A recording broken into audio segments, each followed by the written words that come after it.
శుభోదయం మిత్రులారా, వార్తా కథనంపై విశ్లేషణ కార్యక్రమం టీజీటీవీ మార్నింగ్ న్యూస్ కు స్వాగతం. నేను మీ జర్నలిస్ట్ సత్య. ముందుగా రాష్ట్రంలో జరుగుతున్న రాజకీయ పరిణామాలను పరిశీలించినట్లయితే రేవంత్ రెడ్డి ప్రభుత్వం ఏకంగా 5 లక్షల కోట్ల భూమికి ఎసరు పెట్టబోతున్నదని చెప్పి నిన్నటి రోజున కేటీఆర్ సంచలనమైనటువంటి ఒక భూ స్కామ్ ను బయటపెట్టిండు. మరి ఇక్కడ ఏదైతే రెగ్యులరైజేషన్ పేరుతోటి మార్కెట్ ధర కంటే మరి ఇక్కడ ఏదైతే ఎస్ఆర్ రేట్లలో ఏదైతే ఉన్నదో ఆ ఎస్ఆర్ రేట్లలో 30%కే మరి ఆ భూములను అప్పనంగా వాళ్ళకి అప్పగించడానికి మరి ఇక్కడ మార్కెట్ రేట్ అనేది ఎస్ఆర్ రేట్ల కంటే 4-5 రెట్లు ఎక్కువ ఉండే అవకాశం ఉన్నది. అట్లాంటిది ఎస్ఆర్ రేట్లకే 30% కడితే రెగ్యులరైజ్ చేస్తా అని చెప్పి మరి ఒక జీవోని తీసుకొచ్చింది.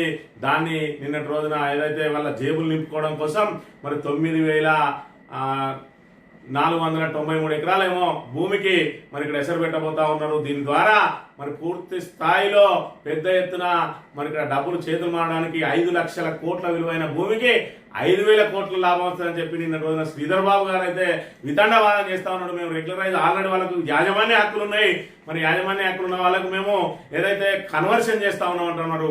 అది ఏదైతే వాళ్ళకు యాజమాన్య హక్కులు ఉన్నాక మళ్ళీ నువ్వెందుకు కన్వర్షన్ చేసే అవసరం ఏమున్నదో దానికి 30% మరి ఇక్కడ ఎస్ఆర్ రేట్లో 30% కట్టాల్సిన అవసరం ఏమున్నది అనేది ఇవాళ భూ స్కామ్ జరిగిందని చెప్పడానికి మనకి శ్రీధర్ బాబు వ్యాఖ్యలే నిదర్శనంగా ఉన్నాయనే విషయాన్ని కూడా మనం ఇక్కడ గమనించవచ్చు.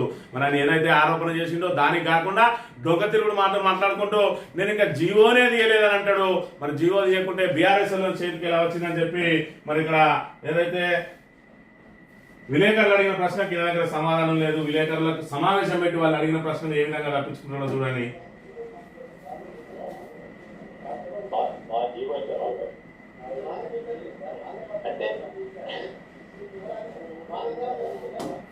సిలిక నవ్వినట్టు నవ్వుతా ఉన్నాడు. మా జీవో ఇంకా బయటికి రాలేదంటే మరి నిన్నటి రోజున కేటీఆర్ గారు ఆ జీవోను డిస్ప్లే చేసుకుంటూ అందరూ చూపించింది కదా, మరి బీఆర్ఎస్ చేతికి ఎట్లా పోయింది అని అంటే ఆయన నవ్వి మనకి దాన్ని పక్కదారి పట్టే ప్రయత్నం చేస్తా ఉన్నాడు. జీవోనే తీయలేదని అబద్ధాలు ఎందుకు? ఇవాళ మరోవైపు బీఆర్ఎస్ వాళ్ళే వాళ్ళకు హక్కు కల్పించారు, యాజమాన్య హక్కు అంటాడు. మరి బీఆర్ఎస్ వాళ్ళే యాజమాన్య హక్కు కల్పించినాక మళ్ళీ మీరు వాళ్ళకి ఏ విధంగా భూములు అమ్ముతున్నారు 30%కి అని అంటే మరి యాజమాన్య హక్కులు ఉన్న వాళ్ళు భూమిని మళ్ళీ ఎట్లా కొనుక్కుంటారు అనేది దానికి సమాధానం లేదు. మొత్తానికైతే 9,000 ఎకరాలను మరి అప్పనంగా దారాదత్తం చేసి మరి ఇక్కడ ప్రభుత్వ ఖజానాకు 5,000 జమ అయితే అంటాడు. 5 లక్షల కోట్ల విలువైన భూమికి 5,000 కోట్లు జమ అయితే అని చెప్పి ఇవాళ మరి ఇక్కడ ఒక రకంగా ఆయనని అంగీకరించినట్టు అయింది. ఖచ్చితంగా మరి ఆ భూమి ద్వారా 5,000 కోట్లు వేస్తున్నాయంటే మిగతాదంతా కూడా మరి ఇక్కడ ఏదైతే జేబులు నింపుకోవడానికి అనేది దీని ద్వారా తేటతెల్లమైతే ఉన్న విషయం మరి ఇక్కడ గమనించాలి. మరోవైపు చూసుకున్నట్లయితే బీఆర్ఎస్ గతంలో 200% ఎస్ఆర్ రేట్లకు 200% చెల్లించాలి అని చెప్పి జీవో తీసింది. ఎవరైనా పారిశ్రామిక అవసరాలకు లీజు తీసుకున్న వాళ్ళు దాని మీద యాజమాన్య హక్కులు కావాలంటే ఉన్న ఎస్ఆర్ రేట్లకు 200% అదనంగా చెల్లించి మీకు మీ పేరిట కన్వర్షన్ చేస్తామని చెప్పి ఆ ఉన్న జీవోను దొక్కి ఇలా ఎస్ఆర్ రేట్లో 30% కడితే మరి ఇక్కడ కన్వర్షన్ చేసే జీవో ఎందుకు తీసుకొస్తా ఉన్నారో దీని వెనుక ఎంత మరి ఇక్కడ స్కామ్ ఉన్నది అనేది మరి ఇక్కడ ప్రజలే అర్థం చేసుకోవాలి. ఇక ఏదైతే ఆ స్థానిక సంస్థల ఎన్నికలను మరి ఇక్కడ ముంచుకొస్తా ఉన్నది తరుణం 24వ తేదీ రోజున మరి ఇక్కడ హైకోర్టుకు సమాధానం చెప్పాలి కాబట్టి ఈ రోజే మరి దానికి గెజిట్ రిలీజ్ చేయబోతా ఉన్నారు. రిజర్వేషన్ల ఎంత రిజర్వేషన్ అనేది బీసీలకు ఎంత రిజర్వేషన్ కల్పిస్తున్నామని మరి గతంలో 42% ఇస్తా అని చెప్పి బీసీలను అడ్డంగా మరి ఇక్కడ ముంచినటువంటి కాంగ్రెస్ ఇవాళ 25%కే పరిమితం చేయబోతా ఉన్నది. 50% రిజర్వేషన్ దాటకుండా మరి ఇక్కడ బీఆర్ఎస్ గతంలోనే చెప్పింది. ఏదైతే అసెంబ్లీ సమావేశాల్లో తీర్మానం చేశారో కూడా చెప్పింది. ఈ అసెంబ్లీ తీర్మానం అనేది ఆ 4 గీసుకొని కూడా పనిచేయదు. ఇది పార్లమెంట్ లో చట్టం చేయాల్సిన అంశం, మరి 9వ షెడ్యూల్లో చేర్చాల్సిన అంశం అన్నా కూడా కేవలం బీసీలను మభ్యపెట్టి మరి ఇక్కడ బీఆర్ఎస్ కనుక వ్యతిరేకించినట్లయితే బీఆర్ఎస్ ను దోషిగా చూపించే ప్రయత్నం చేసింది. అయినప్పుడు కూడా మరి బిల్లుకు సంపూర్ణ మద్దతు పలికింది. కానీ దీని ద్వారా రాదు. మనం ఖచ్చితంగా కేంద్రం మీద ఒత్తిడి తీసుకురావాలంటే ఒక్కసారి కూడా అఖిలపక్షాన్ని తీసుకుపోలేదు సరి కదా. పార్లమెంట్ లో ఒక్కరోజు కూడా రాహుల్ గాంధీ బీసీలకు 42% రిజర్వేషన్ అమలు కోసం మరి ఇక్కడ ఖచ్చితంగా మాట్లాడిన దాఖలాలు లేవనే విషయాన్ని కూడా మనం గమనించాలి. కేవలం జంతర్ మంతర్లు ధర్నా చేసి మరి ఇక్కడ షో చేసి ఇవాళ బీసీల కోసం కొట్లాడుతున్నాం అన్నట్టుగా కలరింగ్ ఇచ్చి ఇవాళ బీసీలకు తీరని అన్యాయం చేసింది. 26 తారీఖుకే షెడ్యూల్ రాబోతా ఉన్నదట. డిసెంబర్ 2-3 వారాల్లో మరి 3 దశల్లో ఎన్నికలు పూర్తి చేయడానికి మరి సన్నాహాలు జరుగుతూ ఉన్న పరిస్థితి కూడా మనం ఇక్కడ గమనించవచ్చు. మరోవైపు చూసుకున్నట్టయితే ఏదైతే మరి ఇక్కడ జంపు జిలానీ ఎమ్మెల్యేలు ఉన్నారో మరి ఫిరాయింపు ఎమ్మెల్యేల మీద స్పీకర్ 8 మంది మీద ఆల్రెడీ విచారణ పూర్తి చేసిండు. మిగతా ఇద్దరిలో మరి ఇక్కడ ఏదైతే దానం నాగేందర్ రాజీనామా చేయాలనే యోచనలో ఉన్నాడు. కడియం శ్రీహరిని కాపాడేందుకు ఇంకా ప్రయత్నం చేస్తా ఉన్నారట. కేవలం ఒకే ఒక ఎమ్మెల్యే దానం నాగేందర్ మీద వేటు వేయాలి, ఎందుకంటే ఆయన కాంగ్రెస్ నుంచి మరి ఎంపీగా పోటీ చేసిండు కాబట్టి ఇంకా ఆయనను కాపాడడం ఎవరి తరం కాదు అని చెప్పి. కానీ ఈ 9 మందిని కూడా కాపాడడం స్పీకర్ తరం కాదు, ఎందుకంటే పశ్చిమ బంగాల్ ఎమ్మెల్యేలు చూసినాం. మరి బీజేపీ నుంచి అలా పోతే హైకోర్టు ఆయన మీద వేటు వేసింది, స్పీకర్ కాపాడే ప్రయత్నం చేసినా కూడా. ఇప్పుడు ఈ 10 మంది ఎమ్మెల్యేల పరిస్థితి కూడా అంతే. మరి దానం నాగేందర్ అయితే నేను రాజీనామా చేస్తా, నాకు ఎమ్మెల్సీ పదవి ఇచ్చి నాకు మంత్రిని చేయండి, ఖైరతాబాద్ లో నేను మీరు ఎవరిని నిలబెట్టినా గెలిపిస్తా, అజరుద్దీన్కి ఇచ్చినట్టే నాకు అని చెప్పి మరి ఆయన అడుగుతా ఉన్నాడట. ఎందుకంటే గతంలో టీడీపీ నుంచి మరి గెలిచిన తర్వాత కాంగ్రెస్ ప్రభుత్వం రాగానే మరి రెచ్చిపోయి రాజీనామా చేసిండు, ప్రజలు తుక్కు ఓడించిండు.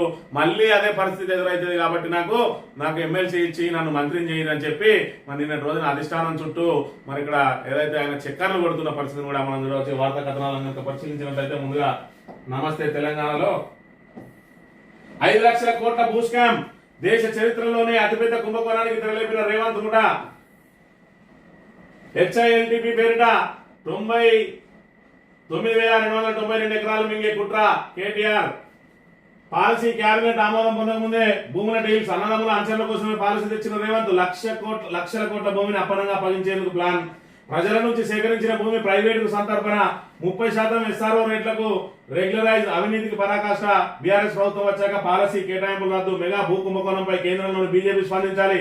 రాష్ట్ర ప్రభుత్వం తక్షణమే పాలసీని ఉపసంహరించుకోవాలి, లేకపోతే ప్రజల పక్షాన బీఆర్ఎస్ న్యాయ పోరాటం చేస్తుంది. బీఆర్ఎస్ వర్కింగ్ ప్రెసిడెంట్ కేటీఆర్ హెచ్చరిక అని. మరి ముస్లింలకు కబ్రస్థాన్కు జాగలేదట, హైదరాబాద్ లో ఇందిరమ్మ ఇల్లు కట్టడానికి భూమి లేదట, కానీ భూదందాలు చేయడానికి మాత్రం 9,292 ఎకరాలు ఉన్నాయి. అందులో 7,000 ఎకరాలు స్వాధీనం చేసుకుని దందాల కోసం కాకుండా ప్రభుత్వ ప్రజా అవసరాల కోసం వెచ్చించాలి, లేదంటే వేలం వేసి వచ్చిన ఆదాయాన్ని ప్రజా సంక్షేమానికి వెచ్చించాలి. అంతేగాని కొందరికి అప్పనంగా దోచిపెడతా రియల్ ఎస్టేట్ దందా చేసుకుంటా అంటే మాత్రం చూస్తూ ఊరుకోమని చెప్పి మరి ఇక్కడ కేటీఆర్ హెచ్చరిస్తున్న పరిస్థితి మనం ఇక్కడ గమనించవచ్చు.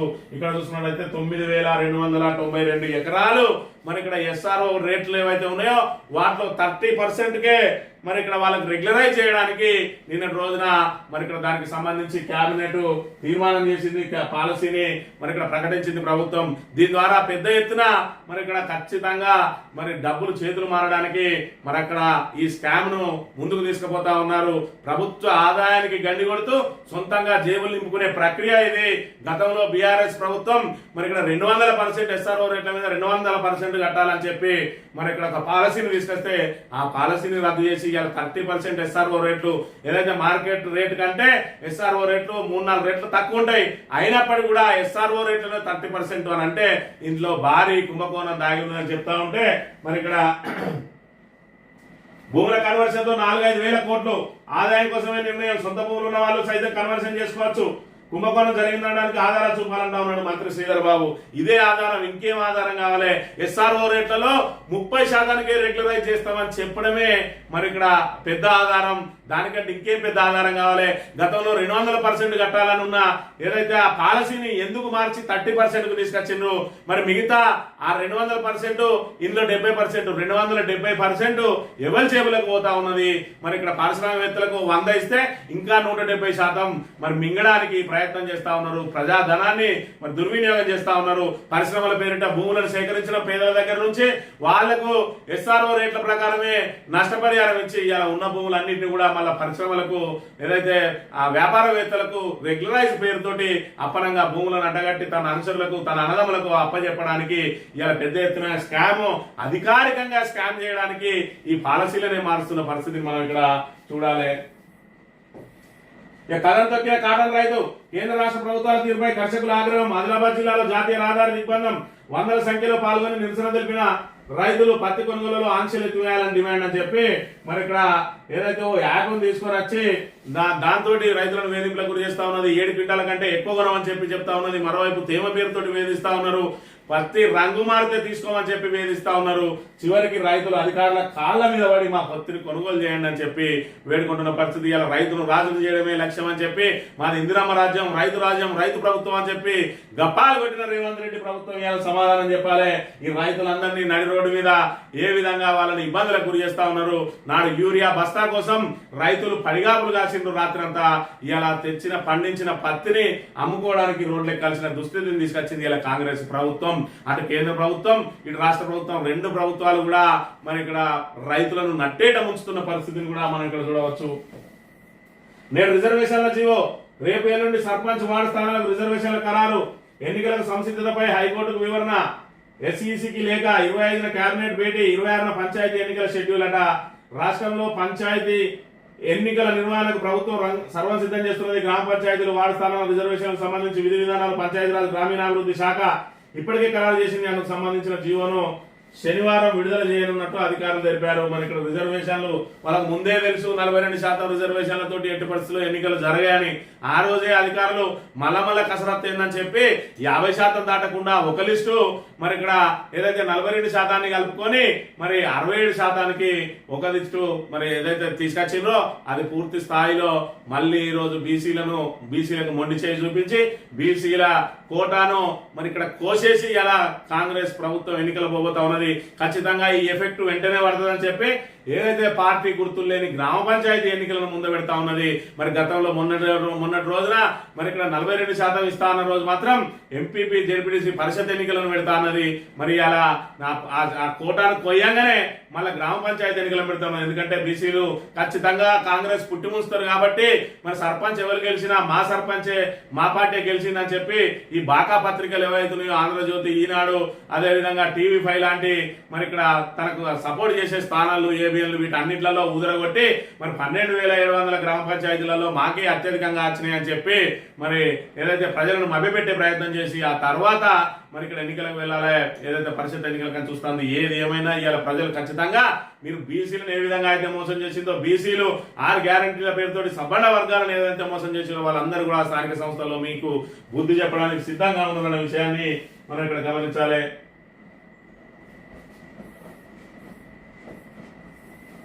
కోటా కుదిస్తే కొట్లాటే, కాంగ్రెస్ గురపాట తప్పదు. బీసీ జేఏసీ భేటీలో నేతల హెచ్చరిక, రిజర్వేషన్ల తగ్గింపై తీవ్ర ఆగ్రహం. సర్కారుది తీరని ద్రోహం అంటున్న కృష్ణయ్య, కాంగ్రెస్ ది నయవంచన అంటున్న సిరికొండ, ఐక్య పోరు చేయాలంటున్న ఆర్ నారాయణమూర్తి. మరి ఇక్కడ ఏదైతే బీసీల కోటాను కనుక మీరు తగ్గించినట్టయితే ఖచ్చితంగా మీకు గుణపాఠం చెప్పక తప్పదు అని చెప్పి మరి ఇక్కడ బీసీ నేతలందరూ కూడా హెచ్చరిస్తా ఉన్నారు. ఈ హెచ్చరిక ఏదైతే ప్రకటనలకే పరిమితం కాకూడదు, ఖచ్చితంగా బీసీ సమాజాన్ని చైతన్యపరచాలి. చైతన్యపరిచి కాంగ్రెస్ ఏ విధంగా అయితే బీసీలకు మోసం చేసిందో మరి ఇక్కడ ఖచ్చితంగా వీళ్ళు ఎక్కడికక్కడ సమావేశాలు ఏర్పాటు చేసి కాంగ్రెస్ కు గుణపాఠం చెప్పాలంటే డిపాజిట్లు రాకుండా ఇలా స్థానిక సంస్థలలో కాంగ్రెస్ ను ఓడించినట్టయితేనే మరి ఇక్కడ వాళ్ళు ఏదైతే ఈ రకంగా నమ్మించి మోసం చేసిన వాళ్ళను ఖచ్చితంగా వాళ్ళకు దెబ్బకు దెబ్బ కొట్టాల్సిందే, వాళ్ళను మరి ఇక్కడ వాళ్ళ మెడలు వంచాల్సిందే. రాబోయే రోజులలో పార్టీలు మరి ఇక్కడ బీసీల పట్ల చిత్తశుద్ధితో ఉండాలంటే దీన్ని ఖచ్చితంగా అవకాశంగా భావించి ఇప్పటి నుంచి ఎప్పుడు ఎలక్షన్ వచ్చినా కూడా బీసీలు ఎవ్వరు కూడా కాంగ్రెస్ కు ఓటేయకుండా ఖచ్చితంగా మనం ఒక తాటి మీద నిలబడ్డప్పుడే అవి ఒళ్ళు దగ్గర పెట్టుకొని ఇలా బీసీలకు ఇస్తా అని చెప్పిన ఏవైతే హామీలు ఉన్నాయో ఇటు కేంద్ర రాష్ట్ర ప్రభుత్వాలకు కూడా కదలిక వచ్చే అవకాశం ఉంటుందని చెప్పి మనకి ఇక్కడ తెలియజేస్తా ఉన్నాం. నమస్తే సాక్షి, ఏదైతే సాక్షి వార్తలను కనుక పరిశీలించినట్టయితే 5 లక్షల కోట్ల స్కామ్, హిల్టాప్ పేరుతో సీఎం రేవంత్ దేశ చరిత్రలోనే అతిపెద్ద కుంభకోణం అని చెప్పి మరి ఆయన చెప్తా ఉంటే ఇక్కడ హిల్టాప్ పై కేటీఆర్ పచ్చి అబద్దాలట. పరిశ్రమల మంత్రి శ్రీధర్బాబు ఫైర్, ఉపాధి అవకాశాలు పెంచాలని మా ఉద్దేశాలను వక్రీకరిస్తా ఉన్నారు. ఉపాధి అవకాశాలు పెంచాలని మరి ఇక్కడ భూములు అమ్మితే మరి ప్రభుత్వ ఆదాయానికి ఎవడు గండి కొట్టుకున్నాడు. వాళ్ళు ఎస్ఆర్ రేట్ల మీద 200% అయినా కూడా మరి ఇక్కడ ఏదైతే ఎస్ఆర్ రేట్ల మీద 4-5 రెట్లు మార్కెట్ రేట్ ఉంటది, కనీసం అందులో సగమన్న తీసుకోవాలి కదా. మరి అప్పలంగా 10 పైసలకే ఎందుకు ఇస్తా ఉన్నారు? రూపాయి విలువ చేసేదాన్ని 10 పైసలకే ఎందుకు ఇస్తా ఉన్నారు? ఈ 90 పైసలలో మీ వాటా ఎంత అనేది ఇవాళ జనానికి తేలాలి. మరి ఎందుకు మీరు జీవోనే లేదని ఎందుకు అబద్ధాలు ఆడుతా ఉన్నారు? ఇలా విలేకరులు ప్రశ్నిస్తే ఇంకా మా జీవోనే రాలేదంటాడు. మరి జీవో రాకపోతే బీఆర్ఎస్ నాయకుల చేతికి ఎట్లా పోయిందంటే ఇహి అని మరి సమాధానాన్ని దాటవేస్తాడు. ఇది ఇవాళ ఏదైతే నిట్ట నిలువున మరి ఇక్కడ మేనిఫెస్టో రాసి ఇలా 6 గ్యారెంటీల పేరుతోటి జనాలను మరి ఇక్కడ అద్భుతంగా ఏ విధంగా మోసం చేయొచ్చో ఈయన ఏదైతే అగ్రవర్ణానికి సంబంధించిన బ్రాహ్మణ వర్గానికి సంబంధించిన ఈయనకు ప్రజలను మోసం చేసుడు ఏ విధంగా అనేది తెలుసు. ఎందుకంటే మంత్రిలో వాళ్ళ కుటుంబం ఏ విధంగా ప్రజలను మోసం చేసుకుంటా వీసం ఎత్తు పని చేయకుండా ఈయననే గొప్ప నాయకుడు ఏ విధంగా అయితే మరి భజన పనులతో కీర్తింప చేసుకుంటా ఉన్నాడో మరి సామాన్య ప్రజలను అబ్బో చాలా పెద్ద గొప్ప నేత అని చెప్పి మరి ఇక్కడ వాళ్ళ ముందుగా ఈయన భజన పనుల బృందం ప్రొజెక్ట్ చేసి ఇవాళ ప్రజలను మభ్యపెట్టుకుంటూ ఏ విధంగా అయితే మోసం చేసుకుంటూ ఇన్నిసార్లు గెలుచుకుంటూ వస్తా ఉన్నాడో అదే మోసాన్ని మరి ఇక్కడ ఏదైతే దాన్ని ఆయనకున్న అనుభవంతో ఆ మోసం చేసే అనుభవంతో ఇవాళ 6 గ్యారెంటీలని 100 రోజులలోనే అమలు చేస్తామని బాండ్ పేపర్ రాసి ఇంటింటికి వంచి ఇవాళ గద్దెనెక్కి పూర్తిగా 420 హామీలతోటి ఆ 420 అంటేనే చీటింగ్ అది జనాలకు అర్థం కాలేదు. ఆ 420 హామీలతోటి ఇవాళ నిట్టనీళ్ళ ముంచిన ఈయనే ఇవాళ ఈ భూముల గురించి మరి ఇక్కడ చెప్తా ఉన్నాడు. కేటీఆర్ పచ్చాబద్దాలు ఆడుతాడట. మరి నిజమేంటిదో నువ్వు చెప్పు. ఏదైతే ఎస్ఆర్ రేట్లలో 30% ఎందుకు ఇస్తాను? గతంలో ఉన్న పాలసీ 200% ఉంటే దాన్ని 30% ఎందుకు తగ్గించాల్సి వచ్చింది? ఎవరి జేబులు నిండడానికి తగ్గించుకోవడానికి వచ్చింది?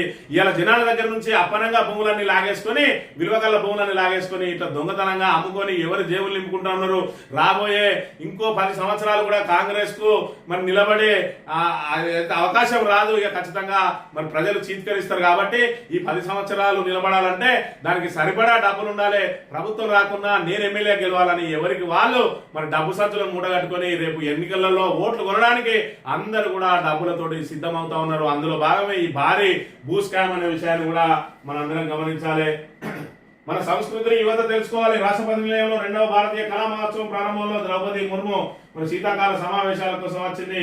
దానికి సంబంధించిన వార్తలు ఇందులో ప్రచురించిన అంశాన్ని కూడా చూడవచ్చు. 7,000 మంది ఉద్యోగులకు సర్కారు శాఖట క్రమబద్ధీకరణ పై కోర్టు తీర్పులు అమలు చేయరాదని నిర్ణయం. 1994 చట్టానికి సవరణ చేయాలని తీర్మానించిన మంత్రివర్గం 5 ఏళ్లు పనిచేసిన ఫుల్ టైం ఉద్యోగులు 10 ఏళ్లు పనిచేసిన పార్ట్ టైం ఉద్యోగులకు ఎదురుదెబ్బ. చట్టానికి సవరణ చేస్తూ నేడో రేపు ఆర్డినెన్స్ జారీ. రెగ్యులరైజ్ చేస్తే ప్రభుత్వంపై 26,000 కోట్ల భారం పడుతుందా ఆర్థిక శాఖ. రాష్ట్ర ప్రభుత్వం దాదాపు 7,000 మంది ఉద్యోగులకు శాఖ ఇచ్చింది. పాత పెన్షన్ సర్వీస్ క్రమబద్ధీకరణ కోర్టులను ఆశ్రయిస్తున్న ఉద్యోగులకు న్యాయస్థానాలు అనుకూలంగా తీర్పులు ఇచ్చినా ఎట్టి పరిస్థితుల్లో అమలు చేయరాదని నిర్ణయించింది.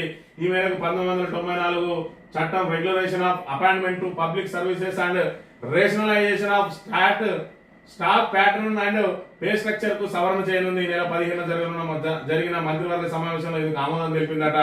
ఆఖరికి ఏదైతే అవుట్ సోర్సింగ్ ఉద్యోగులందరికీ మేము అండగా ఉంటాం, వాళ్ళందరినీ కూడా ప్రభుత్వ ఉద్యోగులుగా గుర్తిస్తాం, వాళ్ళందరికీ కూడా చట్టబద్ధత కల్పిస్తాం, ప్రభుత్వ అర్హులైన వాళ్ళందరికీ కూడా ప్రభుత్వ ఉద్యోగులుగా తీసుకుంటామని ఏదైతే ఎన్నికల సమయంలో ఊదరగొట్టిందో ఇలా అందరినీ పీకేయడానికి మరి ఇక్కడ చట్ట సవరణలు కూడా చేస్తున్న దుస్థితి ఇవాళ నెలకొన్న విషయాన్ని మనం ఇక్కడ గమనించాలి. ఇక కుప్పగొల్ల తేజస్ దుబాయ్ ఎయిర్ షోలో విన్యాసాల్లో భాగంగా టేకాఫ్ కాగానే ప్రమాదం. ఫైటర్ జెట్ నేలకూరడంతో చెలరేగిన మంటలు. ఘటనా స్థలంలోనే పైలట్ దుర్మరణం అని చెప్పి దుబాయ్ లో మన ఏదైతే India made fighter jet Tejas ఆ ఇండియా మేడ్ తీసుకెళ్లి అక్కడ విన్యాసాలు చేస్తా ఉన్న సమయంలో కుప్పగొలింది. ఇది 2వ సారట 20 సంవత్సరాలలో 2వసారి మన ఏదైతే ఇండియా మేడ్ తేజస్ కూలిన పరిస్థితి మనకు చూడవచ్చు. 26 లేదా 27 షెడ్యూల్ అట. మరి ఇక్కడ 1 తారీఖు నుంచి 9 తారీఖు దాకా సంబరాలు చేస్తా అన్నాడు. మన సంబరాలను కూడా ఆపుకునే ప్రయత్నం చేస్తా ఉన్నాడు. ఎందుకు అని అంటే మరి ఈ సంబరాల పేరు మీద ఊళ్ళకి పోతే ఇవాళ ప్రజలతో చీత్కారం ఎదురయ్యే అవకాశం ఉన్నది. కాబట్టి మనం ఇక్కడ ప్రజలను కన్ఫ్యూజన్ లో పెట్టి ఇవాళ ఏదైతే గ్రామ పంచాయతీ ఎన్నికల్లోనంటే దానికి పార్టీ గుర్తులున్నాయి కాబట్టి ఒక్కో పార్టీ నుంచి 2-3 ఉంటారు. మరి ఆ గెలిచినోని మన వైపు లాక్కొని ఇవన్నీ మన సంఖ్య అని మన ఖాతాలో వేసుకొని మరి గ్రామాలలో కూడా కాంగ్రెస్ కు భారీ ఆదరణ ఉన్నదని జూబ్లీ హిల్స్ లో ఏ విధంగా అయితే అధికారాన్ని పూర్తిగా దుర్వినియోగం చేసి మరి అయితే రాజ్యాంగబద్ధ సంస్థలను కూడా మరి ఇక్కడ అప్పనంగా వాడుకొని ఇవాళ పోలీస్ డిపార్ట్మెంట్ ను పూర్తి స్థాయిలో వాడుకొని ఈసీ కూడా వాళ్ళకు సహకరించి ఇక్కడ BJP, MIM, Congress, Janasena, TDP అన్ని పార్టీల మద్దతుతోటి మరి ఇక్కడ జూబ్లీ హిల్స్ లో గట్టెక్కినటువంటి కాంగ్రెస్ మరి ఇక్కడ వాపును చూసి బలపనుకుంటుందా అంటే వాపును చూసి బలపనుకుంటలేదు. వాళ్ళ వాపు బలుపు సంగతి రేవంత్ రెడ్డి ఖచ్చితంగా తెలుసు. అందుకే పార్టీ గుర్తులతోటి పోకుండా ఇవాళ గ్రామ పంచాయతీ ముందుకు తీసుకొని వచ్చిండు. మొన్నెందుకు పరిషత్ ఎన్నికలు ముందర పెట్టినావు, మరి 42 అనగానే ఇవాళెందుకు గ్రామ పంచాయతీకి షిఫ్ట్ అయినాం అనేది ఇవాళ ప్రజలు గమనించాలి. అంటే ఏదైతే ప్రజల లోపల ఉన్న వ్యతిరేకత ఎంత ఉన్నదో ఆయనకు కూడా తెలిసిన విషయాన్ని కూడా మనం గమనించాలి. ఆంధ్రజ్యోతి విషయానికి వస్తే కార్మికులందరికీ సామాజిక భద్రత 4 కార్మిక స్మృతుల అమల్లోకి కేంద్ర ప్రభుత్వం చారిత్రాత్మక నిర్ణయం. కార్మిక చట్టాల్లో భారీ సంస్కరణలు, 29 చట్టాల స్థానంలో 4 కొత్త కోడ్లు, ఉద్యోగులందరికీ నియామక పత్రాలు, అందరికీ కనీస వేతనాలు తప్పనిసరి, గిగ్ ప్లాట్ఫామ్ వర్కర్లకు తొలిసారి నిర్వచనం, ఫిక్స్డ్ టర్మ్ ఉద్యోగులకు ఏడాది సర్వీస్ కి గ్రాట్యుటీ, 40 ఏళ్లు పైబడిన ఉద్యోగులకు ఏటా వైద్య పరీక్షలు, అన్ని షిఫ్టుల్లో అన్ని రకాల పనుల్లో మహిళలు, కొత్త కోళ్లతో ఉపాధి సంఘటితం అంటున్న మంత్రి మాండవీయ. మరి ఇక్కడ చూసుకున్నట్టయితే కార్మిక చట్టాలు దేశానికి స్వతంత్రం వచ్చిన తర్వాత తొలిసారి సంస్కరించినట్ట ఈ చట్టాన్ని. మరి ఇందులో భాగంగా ప్రతి ఎవరు పెట్టుకున్నా కూడా అపాయింట్మెంట్ లెటర్ ఇవ్వాల్సిందే. క్యాజువల్ లేబర్ అని, మరి ఏదైతే దినసరి కూలి అని, మరి వాళ్ళని కాకుండా ఖచ్చితంగా వాళ్ళని ఏ పని పెట్టుకుంటానో వాళ్ళకు మరి ఇక్కడ ఏదైనా కంపెనీకి అనుబంధంగా పనిచేస్తే వాళ్ళకి ఖచ్చితంగా ఏదైతే వాళ్ళకు అపాయింట్మెంట్ లెటర్ ఇవ్వాలి. దాంతో పాటు సంవత్సరం కనుక అలా సీరియల్ గా వర్క్ చేస్తే ఆ సంవత్సరంలో గ్రాడ్యుటీ కూడా ఇవ్వాలి అని చెప్పి మరి ఇక్కడ ఏదైతే ఆ కార్మికులందరికీ కూడా ఒక చట్టాన్ని అయితే తీసుకుని వచ్చి 4 సవరణలు తీసుకుని వచ్చి కార్మికులకు అండగా నిలవడానికి ప్రయత్నం చేస్తున్న పరిస్థితిని మనం చూడవచ్చు. ఇక దానం నాగేందర్ రాజీనామా బాటలో కాంగ్రెస్ అధిష్టానం అనుమతి కోసమే ఢిల్లీకి. పార్టీ పెద్దలు అంగీకరిస్తే పదవికి రాజీనామా. మరోవైపు కడియం శ్రీగారి పరిస్థితి ఎట్లా ఉన్నదంటే ఈయన రాజీనామా చేయడానికి సిద్ధంగా లేడు, మరి ఎమ్మెల్సీ తీసుకోవడానికి సిద్ధంగా లేడు. మరి ఈయన రాజీనామా చేస్తే గెలిచే అవకాశం కూడా లేదు. సేమ్ దానం నాగేందర్ పరిస్థితి కూడా అదే, రాజీనామా చేస్తే గెలిచే పరిస్థితి లేదు కాబట్టి నాకు ఎమ్మెల్సీ ఇచ్చి మంత్రి అని చెప్పి ఆయన అడుగుతా ఉన్నాడు. నేను మరి ఇక్కడ నన్ను కాపాడుండి అని చెప్పి స్పీకర్ ను చెప్తా ఉన్నాడు. 3 రోజుల లోపల మీరు మరి అఫిడవిట్ దాఖలు చేయాలి, మీ వివరణ ఇవ్వాలి అని చెప్పి ఏదైతే స్పీకర్ నోటీస్ ఇచ్చిండో ఈయన నిన్న రోజున స్పీకర్ ని కలిసిందట. ఆయన ఏమో సీదా పోయి అధిష్టానాన్ని కలిసిండు. నేను రాజీనామా చేస్తా, ఎట్టి పరిస్థితుల్లో నా మీద వేటు వేయక తప్పది. మరి ఇక్కడ నేను ఎంపీగా పోటీ చేసిన కాంగ్రెస్ పార్టీ మీద మరి ఒకటే ఆ టర్మ్ లో ఇటు ఎమ్మెల్యేగా బీఆర్ఎస్ మీద, ఎంపీగా కాంగ్రెస్ టికెట్ మీద చేసిన కాబట్టి నా మీద ఖచ్చితంగా మరి వేటు పడతాయి. కాబట్టి నేను మళ్ళీ నిలబడితే టీడీపీలో గెలిచి 2004లో మరి కాంగ్రెస్ లో ఏ విధంగా అయితే రాజీనామా చేసి చేరినో ఆ రోజున నన్ను చిత్తుగా ఓడించిండ్రు. ఇవాళ కూడా నాకు అదే పరిస్థితి ఎదురవుతుంది కాబట్టి నాకు ఎమ్మెల్సీ ఇచ్చి మంత్రి అని చెప్పి మరి అధిష్టానాన్ని వేడుకుంటా ఉన్నాడు. ఈయనైతే నన్ను కాపాడండి మహాప్రభు అని చెప్పి స్పీకర్ ను కలిసి మళ్ళీ కొంచెం సమయం కావాలి, ఎందుకంటే నాకు మీద నుంచి ఏమన్నా మరి ఇక్కడ వాళ్ళు ఏమన్నా ఒక హామీ ఇస్తే నేను రాజీనామా చేసుడా లేదంటే నా సమాధానం చెప్పడా తేల్చుకుంటా అని చెప్పి మరి ఇక్కడ కడియం శ్రీగారు చెప్తున్న పరిస్థితిని కూడా చూడవచ్చు. సర్కార్ పై కేటీఆర్ దుష్ప్రచారం అంట. దుష్ప్రచారమా? 5 లక్షల కోట్లకు 5,000 కోట్ల ఆదాయం తీసుకొచ్చే మరి ఇక్కడ మీది భూస్కామా లేదంటే ఆయన చేసేది మరి దుష్ప్రచారమా? ప్రజల ముందు ఉంచింది. ఇలా ప్రజలే నిర్ణయిస్తారు. ఇలా జీవో తీసి కూడా జీవోని ఎందుకు దాచుకున్నాడో శ్రీధర్ బాబు ముందు అది చెప్పాలి జనాలకు. ఇక హిడ్మా ఎన్కౌంటర్ బూటకం 15న విజయవాడ ఆసుపత్రి నుంచి ఆయనతో పాటు మరికొందరిని ఏపీ ఎస్ఐబి పోలీసులు తీసుకెళ్లారు. కేంద్ర హోంశాఖ ఆదేశాల మేరకు చిత్రహింసలు పెట్టి చంపి కట్టుకతల్లారు. టెక్ శంకర్ సహా మరికొందరిని అలాగే హత్య చేశారు. భగత్ సింగ్ అల్లూరి లాగా హిడ్మా చరిత్ర నిలుస్తుంది. ఫాసిస్ట్ ఆర్ఎస్ఎస్ బీజేపీ మనోవాదుల దమనకాండ, ఖనిజ దోపిడీ కోసమే నక్సల్ సత్యాలంటున్న మావోయిస్ట్ పార్టీ రేపు దేశవ్యాప్తంగా నిరసన దినం పాటించాలని పిలుపు. వీలైతే సరెండర్లు లేదంటే ఎన్కౌంటర్లు. 28న డీజీపీలతో మోడీ సమావేశానికి ముందే చర్యలు. అదుపులో 3 తెలంగాణ అగ్రనేతలు. బూటకపు ఎన్కౌంటర్లు ఆపి శాంతి చర్చలు జరపాలి. సుప్రీంకోర్టు మౌనంగా ఉండడం బాధాకరం అంటున్న కూనంనేని. ప్రశ్నిస్తే అర్బన్ నక్సలైట్ అవుతారా అంటున్న హరగోపాల్. మరి హిడ్మా ఎన్కౌంటర్ ఏదైతే సంచలనం సృష్టించింది మారేడుమిల్లి అడవుల్లో ఎదురుకాల్పుల్లో హిడ్మా మరణించిందని చెప్పి ఏదైతే చెప్తా ఉన్నారో అదంతా కూడా కట్టుకథ. ఆయనను దొరకబట్టి చిత్రహింసలు పెట్టి ఆయనను, ఆయన భార్యను, అదేవిధంగా టెక్ శంకర్ ను కూడా మరి ఇక్కడ హత్య చేసిరు అని చెప్పి మరి ఇక్కడ ఏదైతే పౌర హక్కుల నేతలు అదేవిధంగా సిపిఐ కూడా అదే చెప్తా ఉన్నది. మరి ఇక్కడ దీనికి పూర్తి స్థాయిలో మావోయిస్ట్ పార్టీ కూడా వీలైతే సరెండర్లు లేకపోతే ఎన్కౌంటర్లను చందంగా చేస్తా ఉన్నది. ఖనిజ దోపిడీ కోసమే మీ నక్సలైట్లను అంతం చేయాలని కేంద్ర ప్రభుత్వం చూస్తా ఉన్నదని చెప్తున్న పరిస్థితి. ఈనాడు దినపత్రిక విషయానికి వస్తే సంప్రదాయ ఉత్సవాల్లో జాతీయ ఐక్యమత్యం, యువత మన వారసత్వ కళా సంపద గురించి తెలుసుకోవాలంటున్న ద్రౌపది ముర్ము. నిన్న రోజున శీతాకాల విడిదికి వచ్చింది హైదరాబాద్ కు. మరి ఈ సందర్భంగా ముఖ్యమంత్రి రేవంత్ రెడ్డి మరి ఆమెకు సాదర స్వాగతం పలికిన అంశాన్ని కూడా మనం ఇక్కడ చూడాలి. ఇక గిగ్ ప్లాట్ఫామ్ వర్కర్లకు ధీమాట. అమల్లోకి వచ్చిన 4 కార్మిక కోడ్లు. మరి దీని ద్వారా మరి కార్మికులకు ఖచ్చితంగా చట్ట భద్రత లభిస్తుందా, వాళ్ళకి ఉద్యోగ భద్రత లభిస్తుందా అనేది మనం ఇక్కడ చూడాలి. భారీగా ఐపీఎస్ బదిలీలు. స్థానిక రిజర్వేషన్లు ప్రస్తుత ప్రవేశాలకు వర్తించాయట. పీజీ వైద్య విద్యలో ఏదైతే మరి ఇక్కడ మేనేజ్మెంట్ కోటా ఉంటుందో ఆ మేనేజ్మెంట్ కోటాలో కూడా 85% స్థానికులకే ఇవ్వాలని ఒక జీవో తీసుకొచ్చింది. అయితే మీరు నడి మధ్యలో జీవో తీసుకొస్తే అది నడవది అని చెప్పి కోర్టు కొట్టేసిన పరిస్థితి. మరి ఇక్కడ జీవోలు తీసుకురావడంలో కూడా ఏ సమయంలో తీసుకురావాలో వీళ్ళ అనుభవ రాహిత్యంతో దీని ద్వారా కూడా నష్టం జరుగుతూ ఉన్నది. ఇలా బీసీలకు రిజర్వేషన్ అని చెప్పి బీసీలకు 42% రిజర్వేషన్ కల్పించి తీరుతామని మరి ఇక్కడ ప్రగల్భాలు పలికిన రేవంత్ రెడ్డి ఇవాళ కేవలం అసెంబ్లీలో తీర్మానం చేస్తే దాంతో అమలు కాదు అని తెలిసినా కూడా రాహుల్ గాంధీ తోటి ఇక్కడ ప్రకటన చేయించిండ్రు. మరి రాహుల్ గాంధీ అక్కడ ఏదైతే ప్రతిపక్ష నాయకునిగా ఎందుకు ఒక్కరోజు కూడా పార్లమెంట్ లో లేవనెత్తలేదు బీసీ రిజర్వేషన్ అంశం అంటే వాళ్ళకు ప్రాంతాల వారిగా కావాలి, జాతీయ స్థాయికి పోయేటప్పటికీ వాళ్ళ విధానాలు వేరు. ఇక్కడికి వచ్చి మనకు మరి ఇక్కడ ఏదైతే ముసలి కన్నీరు నటిస్తారు కానీ మరి దీన్ని మొత్తం వాళ్ళు జాతీయ పాలసీగా పెట్టుకోవడానికి సిద్ధంగా లేరు. ఇతర రాష్ట్రాలలో 42% గురించి కనీసం నోరు కూడా ఎత్తారు. ఎక్కడ ఎవరికి ఏ అవసరం ఉంటుందో దాని మీద మాత్రమే ప్రస్తావించి వాళ్ళ ఓట్లను కొల్లగొట్టడానికి ప్రయత్నం చేస్తారు. అందులో భాగంగానే ఇలా 42% బీసీలకు రిజర్వేషన్ అమలు చేస్తా అని పూర్తి స్థాయిలో మొండి చేయి చూపింది కాంగ్రెస్. ఖచ్చితంగా కాంగ్రెస్ కు బుద్ధి చెప్పాలంటే స్థానిక సంస్థల ఎన్నికల్లో వాళ్ళను చిత్తుగా ఓడించాలని మీ అందరికీ విజ్ఞప్తి చేస్తూ ఇది ఈ రోజు మార్నింగ్ న్యూస్ తిరిగే పడతాం. Thank you very much.